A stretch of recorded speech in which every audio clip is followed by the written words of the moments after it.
ជំរាបសួរសួស្តីពុកម៉ែបងប្អូនទាំងអស់គ្នាតាមពុកម៉ែបងប្អូនមានដែរឃើញលេខ555ឬអត់ចា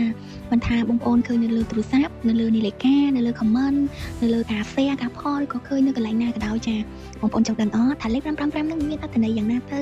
នឹងតើហេតុអ្វីបានជាយើងឃើញរហូតញឹកញាប់ម៉ែបងប្អូនឆ្ងល់អត់ចាបងប្អូនដឹងអត់កាលណាដែលយើងឃើញលេខ555ឬក៏យើងអូសទៅណាអូស Facebook អូស TikTok ឃើញលេខ555បែបនេះគឺបានន័យថា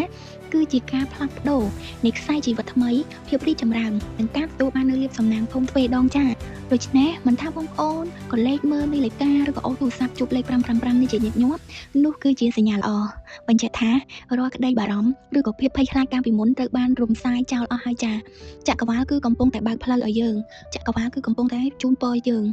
បានន័យថាគឺទ្វារជំរុកមាសនាំផ្លូវឲ្យបងប្អូនទទួលបាននូវជោគជ័យឬក៏សេចក្តីសុខនិងលុយកាក់ហូរចូលកង់តែម្ដងណាចា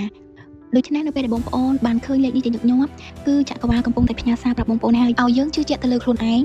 មិនថាយើងកំពុងតែគិតអ្វីនៅពេលនេះគឺឲ្យយើងគិតភ្លាមធ្វើភ្លាម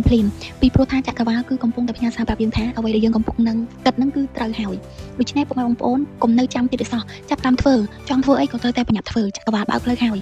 ចាជាចុងក្រោយសូមជូនពុកម៉ែបងប្អូនមានសុខភាពល្អរកស៊ីទទួលទានមានបានទាំងអស់គ្នាណាអរគុណច្រើនសម្រាប់ការមើលវីដេអូរបស់ខ្ញុំ